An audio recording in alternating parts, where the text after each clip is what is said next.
Hey guys, welcome back to Rudder Innovation, where today we're going to take this boat's fiberglass that hasn't been touched in 30 years and bring it back to a shine. Here we go.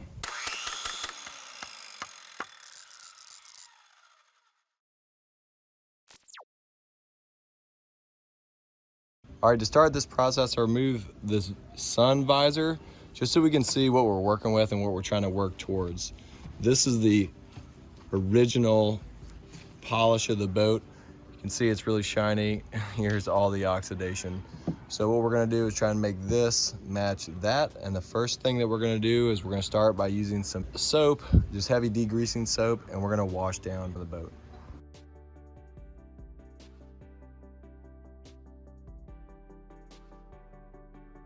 All right, we have everything cleaned off with our degreasing soap, and I had it wipe dry, and now what I'm gonna be using is this oxidation remover, number 49, which is a Meguiar's product, and we're gonna be using a 7-inch buffing pad.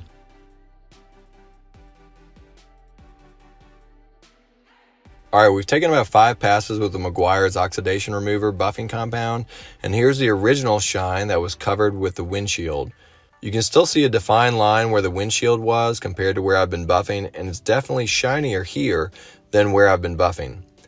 That being said, we're going to take it a step further and wet sand with 1000 grit sandpaper before using the buffing compound. You can see it definitely looks better compared to what it was previously, but it still needs some work. Removing striping or decals isn't necessary if yours are in good condition, but ours were terrible, so I decided to remove them before sanding everything down. I used plastic razor blades so I didn't cut into or scratch the hull, and a heat gun to help release the aged adhesive. If you're going to redo striping or decals, I would say that a heat gun is essential to help make it a quicker process. I used gasoline to help remove the aged adhesive, but you could also use Goo Gone or a similar product. After the decals were off, I started sanding the boat down with 1000 grit sandpaper and realized there was some staining on the bottom that was taking too much work to remove with the sandpaper. All right, we're cleaning the back of the boat, and you can see that there's some orangish tint here. Here it's better because I sanded all this down with 1000 grit sandpaper. But what I'm gonna try and do is use this hull cleaner to be able to see if we can get this stuff off with ease without having to do all the 1000 grit sandpaper to get it off, because it takes way too long as opposed to just sanding it down and then moving on. We're having to work and get the stain off. So we're gonna try and spray it on, leave it for 2 minutes, rinse it with water, and see how it goes. As you can see, the hull cleaner really worked well, so I sprayed down the entire lower half of the boat.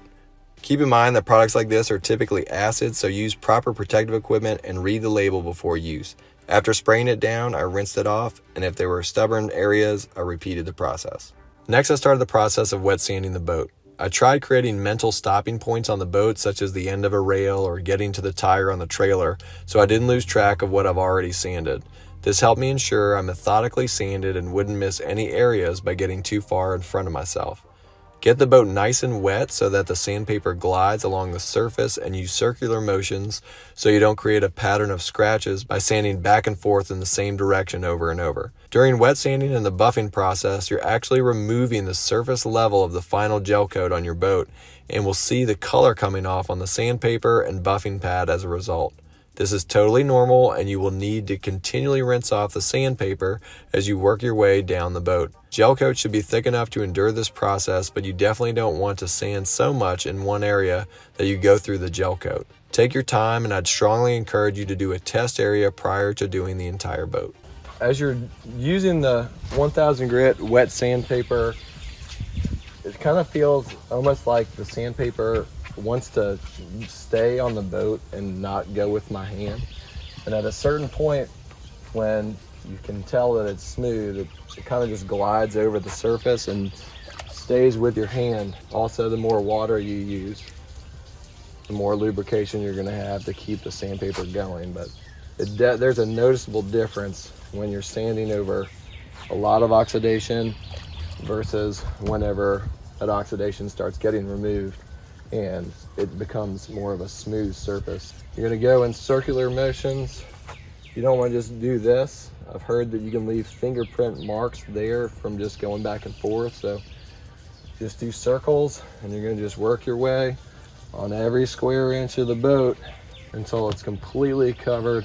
And if you don't have as much oxidation as I do, you might not need 1,000 grit sandpaper, you might be able to just go straight to using the buffing compound or oxidation removing compound. But this boat is over 30 years old and has never had any care whatsoever to the fiberglass. Before using my buffing compound, I pressure washed the entire boat to remove the chalky residue that remained after sanding. Once that was done, it was time to start the buffing process. All right, we've done the 1,000 grit sandpaper throughout the entire boat. Now we're gonna be using this 3-part system from Meguiar's. I've been really pleased with it. It's got an oxidation remover, it's got the wax, and a polish. It's a 3-step process. We're gonna start with the oxidation remover on a buffing pad. The buffing pad I started with came with my 7-inch sander, but later I switched to an SM Arnold Buffing Pad, which worked great. For the places that I couldn't reach with a buffing pad, such as around the railings or in tight spaces, I used a rag to apply the buffing compound, which worked fine. So when you can see your reflection straight on, you know that you did a good job. It's easy to see the shine at an angle, but you really want it to be able to see the reflection straight on. Super shiny. Good job. Still gotta do the top part of this. Already did the top part of that. You can see how nice it looks. Finish that up. Bringing this boat back to a shine was quite the chore after not being cared for over 30 years. It honestly could have used a new layer of gel coat because in a few areas there were actually small cracks from sun damage. That being said, I never imagined this boat would shine again. Just so you can kind of see the speed that I'm going at, I have it on low speed.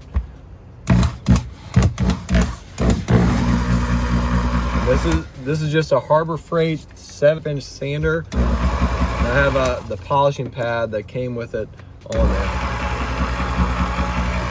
After the buffing process was finished, I did the next step, which was polishing the boat. When you're doing the polish step, it really is super simple. You're just gonna wipe it on, and then as it dries, you'll wipe it off. I was going to apply the polish and wax with a 7-inch polishing pad like I did the buffing compound, but then I decided it was just as easy for me to apply them with a rag. I like to finish up with a clean cloth. It doesn't have anything on it. Just make sure you get everything off of there. I don't know if you can tell, but this joker looks like a mirror. Doing the underside of the boat was difficult because I had to get underneath it, but it was much easier to bring back to a shine than the other portions of the boat that were exposed to direct sunlight over the years. To sand, buff, polish, and wax this boat, it took me 2.5 days, but each step went exponentially quicker than the last. Surprisingly, this was one of the most labor-intensive jobs during the boat renovation, but it was also one of the most rewarding. I never thought this boat would shine again. If you do a project like this and want additional aid in helping water beat up and repel off the surface of your boat, I found a quick clean product called Boat Guard, which has helped keep our boats finished nice throughout the past season. After the polishing was complete, I started the last step of the fiberglass restoration process, which is applying the wax coat. If you're familiar with the Karate Kid, it really is as simple as wax on, and as it starts to dry, wax off. When you're applying the wax in the sun, it's going to want to dry a lot quicker, so work smaller areas so that the wax doesn't get baked on in the sun. All right, we finished the wax step. This is what it looks like after that. See the reflection in the actual boat itself.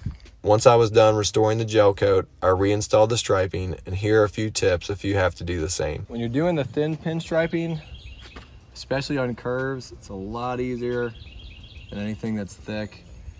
On this one, thankfully we have a line we can follow, and you're gonna start on a curve just by flattening as you go, and then on the straighter portions like this, you can probably do about 8 inches or so. Line it up. I just tacked it right here, and then I'm lightly gonna go over. If you do a hard press with your finger, what'll happen is you'll actually move that striping.